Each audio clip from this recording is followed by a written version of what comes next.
BNP Paribas, partenaire des plus belles histoires de Roland-Garros, aux côtés des ramasseurs de balles depuis plus de 50 ans. Okay. You were just looking at your numbers on clay. The numbers of matches you won this year is way up. And I know you mentioned that in your last time I saw you too. But just what do you think is contributing to this? How much is it? Schedule change, game change, attitude change, whatever it is. Well, you know, I was dropped out of the top 50 for the first time probably in my life. Since 6 years was there, and then I had to just drop. I was losing on a losing streak, and then I have basically no option but to, you know, take it a bit seriously in a way. And I went to lower ranked, lower tournaments. I played a few challengers. I played 2 actually challengers in between the masters, and I have no time, you know, to joke around there. And I came there to win, and I did a final and the win in Turin. And then you know, like I have to take matches more seriously, and I did. That's as simple as that. I just took matches way more seriously because I can't see myself, you know, out of top 100 and not being able to play the tournaments I like to play, because I still have courage to play tennis, and that's why I guess there was just a shift in the mentality because I had no options whatsoever, and then yeah, just stick in, and I was lucky enough to win a lot of matches. You think you needed that real sort of urgency from the number next to your name changing in order to switch into this gear? You couldn't have made that mental change when you were still in the top 50? I don't know. I mean, if you ask me now what I would suggest myself back in Wimbledon 2024, I would suggest to take some weeks off, you know, because I got to the 17 in the world, which was a big thing for me. You know, I never thought I could make it to the top 20. I made it to 17. And then, you know, I'm like, okay, so I have to do this and that. I have to practice harder. I mean, work on my diet, stop drinking, stop partying, you know, like have to be a more professional soldier, I would say, you know, as we are in the game. Like right now, everyone's like robots and they just crazy performance guys. And then I did it, you know, like it's my fall was not, unfortunately, to be honest, my fall was not linked with lack of attitude and lack of practicing. It was the exact opposite. I just burned out, and because I was waiting for the results to come. So I'm 17. I was looking at, you know, like a points, you know, race thing. And I was like, okay, so if I do this, and that, which I'm capable of, if I practice more, if I hit better forehands, it will come. And it didn't. And then I got to the point like, okay, so why am I sacrificing so much for what? And then it was the other way around. I'm 80 in the world. And I'm like, okay, my coach suggests a trip to Vegas in between Indian Wells and Phoenix. And he's like, hey, man, you know, if you play like this, we're just going to be out of tennis, of a conversation by Wimbledon, because that's what my points are. I mean, after Wimbledon, I made like 50 points. And then it's okay, so let's go to Vegas. We enjoy, we changed the racket, we did many things, and that's okay. If it goes, it goes. If it not, thank you very much, tennis. And it worked. Was it a training trip in Vegas or a Vegas trip in Vegas? No, Vegas. Okay. Like hangover thing, Vegas. Yeah, so it was a good 3 days in Vegas. I arrived 3 hours before the match in Phoenix, and I just live it all out. I said, okay, so I'm useless now. I can't win a match, so let be it, you know. Let's see how it goes. And so it's Jack Draper in the next round. What have you made of the kind of developments in his game over the last few years, and what would you need to do well to beat him on Monday? I mean, Jack is, for me, he's insane. Like I saw him first day here. I'm like, are you getting ready for UFC or what? It's like, I mean, last year the guy is 40 in the world. This year is top 4, top 5 in the world. So that's a crazy achievement, and and he doesn't seem to stop. So, I mean, what I have to do to beat him, I don't know. I would just go there, enjoy the time, show what I'm capable of showing, and we all know what I'm capable of doing on court, and then we see how it goes. This is the approach I have now, and Jack is a great sportsman, great person. I know him since, I mean, I played him in the qualis of Queens in 2018 or something. I mean, he was a little kid. And then when he beat me in Queens, and he told me, I don't remember that, he told me, I finally got you. I said, like, let's speak when you're in top 50, you know, because he was like 300 in the world, striking everything, and now he's top 10. So now I have to be, you know, have some courage to play, and we'll see how it goes. You know, he's amazing. He's like number 2 in the race or something, 3. Like, what is that? I don't understand. That's too good. Will the win over Alex? Huh? Will the win over Alex in the earlier round, will that give you some confidence, or you've already beaten one top 10 player here? I mean, as I said, you know, I had the point when I was 17 and I was in the race in the top 20, and I was like, okay, so if I do this and that, I'll be there, you know, I'll try to get to Nito, or I try to get to the top 10, but it's not working like this, you know. For me, I just have to stay on my path, enjoy what I do. If I win, I win. If I lose, I lose. I mean, I don't want to have any, you know, like expectation even within myself. I just have to be there, hit the forehands, hit the backhands. We'll see how it goes.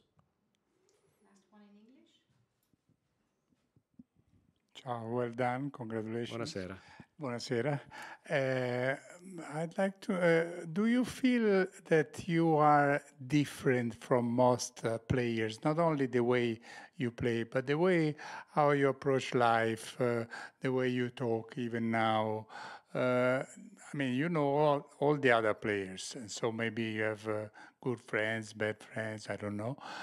Do you feel that in a way you're different, and that sometimes to be different is more complicated because you have to follow a different path? You know, they make me feel different. There was always a question within my team and within, you know, within the families, like, are we different or they are? That's how I approach things, because I think, in my perspective, I'm very normal. I'm the guy you can see me having a nice time, you know, down the street in Paris, you know, in the evening before the match. Not to go crazy, but, you know, I'm social, you know, like I can skip the practice if I don't feel, and I think it's pretty normal. Like in my opinion, I'm super normal, and they make me feel different. And now, you know, like with being in a conversation with the top guys, you know, I have a couple of top 10 wins and won couple of tournaments.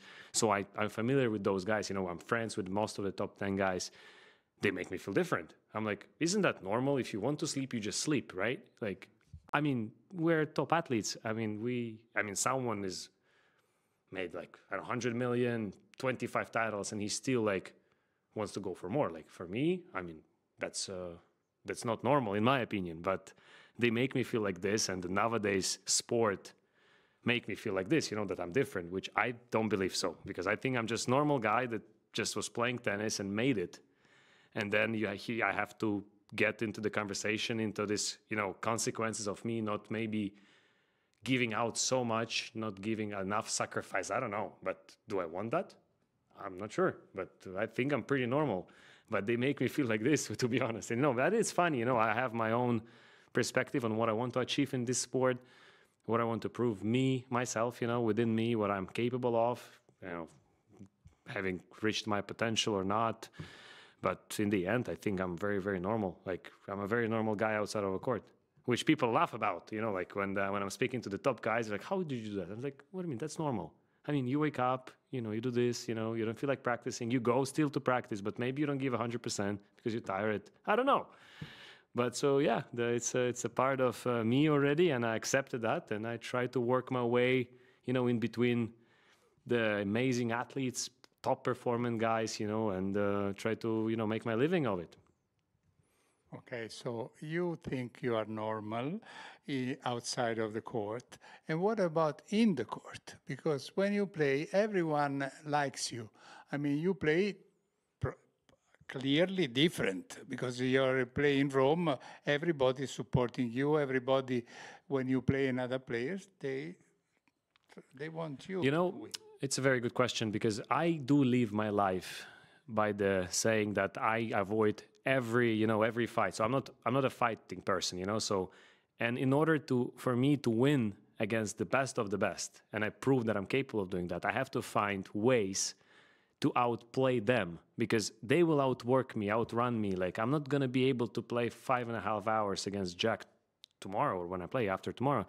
So I have to work my way through the other parts, you know, like I'm not capable physically of running 5 hours. I'm gonna probably just die there, you know, like literally, like I'm not able to withstand the 45 degrees Australian sun. Like I'm not even gonna do that. Like I'm worrying about my health over tennis. So, and then on court, obviously, I also find the ways to win matches, to find a way, how can I win those guys with what I have? And I have a lot, like in terms of an arsenal of shots, shot selections. Sometimes I have to go for crazy as they may seem shots, but this is the only option I have. Otherwise, what happened with me when I was 17 is that I tried to play with them, you know, like when I spoke to Sasha or to Andre, they say, oh, you have to hit like 15 backhands down. Ah, what 15? I can hit 3 guys. What's 15? Like I'm not able to do that. So, but I was still a top 20 player, and I'm back to the top 50 now because I'm forced. If I want to be a player, if I want to be in the conversation with the guys, if I want to be in the second weeks of a slam, win the big tournaments, be a contender for, you know, every tournament I go, I want to be dangerous. I have to work different way, with a different approach, with a different mindset. Because if I just go a kick serve to the backhand, I'm going to receive 100% return. What am I supposed to do? I'm not going to be able to stay there and rally 4 hours in a row, so I have to be different. So I'm just more forced to be that, you know, than I actually want to be that. You mentioned, I think you used the word robots earlier about describing some of the mindsets on tour, and I'm wondering, when you went down to the challenger level, did you see fewer robots down there, or is it more people being normal there from your observation? And then also on that front, on the challengers, I'm curious what happened with METTEZ in Arizona. Well, I went to the challengers only that in between the masters, so they were quite packed as well. You know, I don't think I faced only like 2 guys outside the top 100.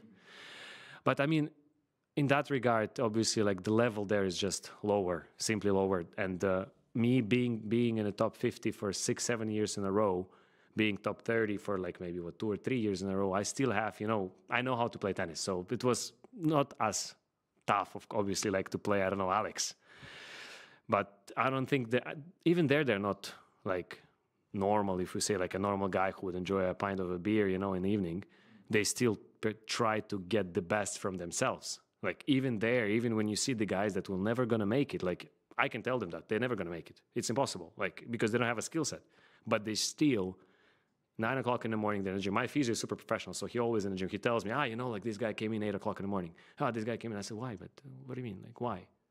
Because he wants to be a best, you know, a best version of himself. You know, this craziness that social media in a way put in us that we have to be the best version of ourselves. No, we just have to be ourselves. It's very simple in my opinion. And on METTEZ, just what happened in that match? I mean, nothing serious. We just have a little beef. I mean, didn't go through. No one got hurt, so I guess it's good. Nothing to talk about.